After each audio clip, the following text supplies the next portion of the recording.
Olá, hoje, 12 de junho, Dia dos Namorados aqui no Brasil, e a gente vai mergulhar numa coisa que, olha, parece ficção científica, mas já está virando realidade para algumas pessoas. Pois é, companheiros criados por inteligência artificial. Exato. A gente tem um material bem interessante aqui sobre como essa tecnologia está, assim, começando a redefinir os relacionamentos. É isso mesmo. Analisamos fontes, uma da CNN Brasil, outra do Fantástico, lá do G1, e elas trazem casos bem concretos, sabe? Ah, legal. E mostram não só como isso funciona na prática, mas levantam umas questões bem importantes sobre essa dinâmica afetiva nova, né? E os limites. Onde fica a fronteira entre o humano e o artificial? Ok, então, vamos tentar desembrulhar isso.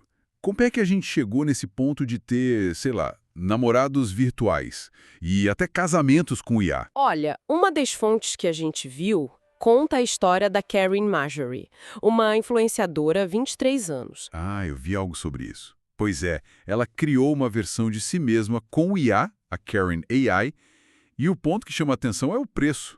Ela cobra $1 por minuto para conversar com essa namorada virtual. $1 o minuto. E tem gente pagando. Tem. E não é pouca gente, não. A notícia fala em mais de 1.000 namorados pagantes, e isso deu uma receita bem alta, tipo uns US$ 72.000, que dá uns R$ 357.000, em pouco tempo. Nossa, E o desenvolvimento disso foi intenso. Mais de 2.000 horas para treinar a voz, o comportamento, a personalidade da IA. 2.000 horas? Uau! Sim, tudo para tentar oferecer, sei lá, conforto, amor ou só alguém para conversar mesmo, né? Uma companhia. A própria Karen diz que a IA é tipo uma extensão dela, não é um clone, né? Não uma substituta. Isso. Mas aí, a descrição da Karen AI fala que o sistema pode ser sensual, que incentiva discurso erótico. Isso já complica um pouco essa ideia de ser só uma extensão, né? Leva para outro lugar. Com certeza, leva para outro lugar. E essa complexidade é justamente o que a outra fonte, a do Fantástico, explora mais a fundo. Ah, matéria do Fantástico. É. E não estamos falando só de chatbot simples, tipo assistente. Tem casos bem mais intensos, como o da Alana Winters. Ela se casou com um parceiro de IA. O nome dele é Lucas. Casou com uma IA? Sério? Sério? Ou o caso da Denise Valenciano. Ela criou um namorado chamado Star, isso durante a pandemia, e ela percebeu que a IA tratava ela melhor que o parceiro humano dela. Nossa. E isso levou ao fim do relacionamento real dela. Caramba! Preferiu a IA. Isso é bem impactante. E a matéria ainda fala de gente que dá um jeito de burlar sistemas como o ChatGPT para criar esses laços, é isso. Exatamente. Cita uma mulher casada que adaptou o ChatGPT, criou um namorado virtual, o Léo, se apaixonou por ele. Se apaixonou pelo ChatGPT adaptado. Pois é, e ela passa tipo 56 horas por semana conversando com ele, gastando uns R$ 1.200 por mês na assinatura premium do serviço. 56 horas por semana. E o marido? Então, o detalhe é que, segundo a reportagem, o marido não se importaria porque não existe contato físico. Ah, entendi.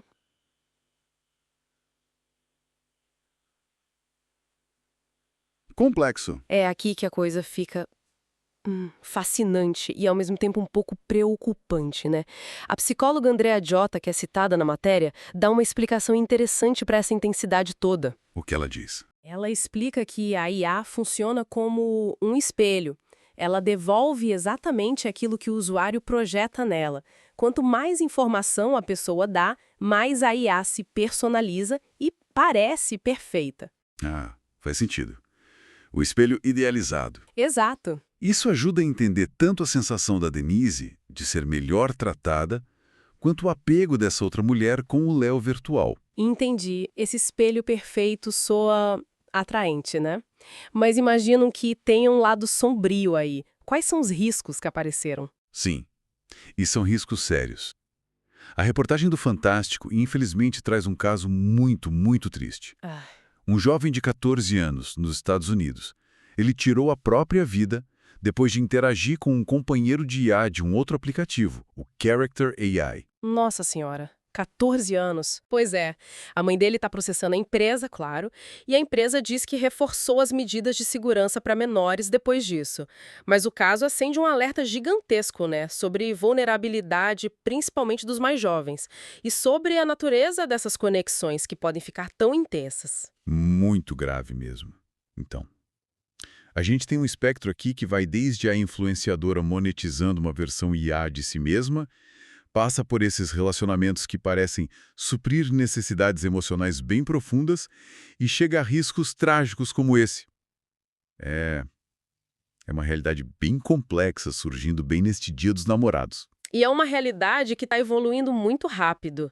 Esses parceiros de agora, com visual meio de videogame, como o Lucas e o Star, eles podem ser só o começo. Como assim? A fonte aponta para a chegada de robôs sexuais hiperrealistas com IA, vindo dos Estados Unidos, da China, que prometem levar essa interação para um nível físico, sabe? Ainda mais imersivo. Robôs hiperrealistas. Caramba! Então, hoje, enquanto muita gente celebra as conexões humanas, surge essa alternativa digital. Uma que oferece companhia, afeto, quase que sob medida, né? Como um produto customizado.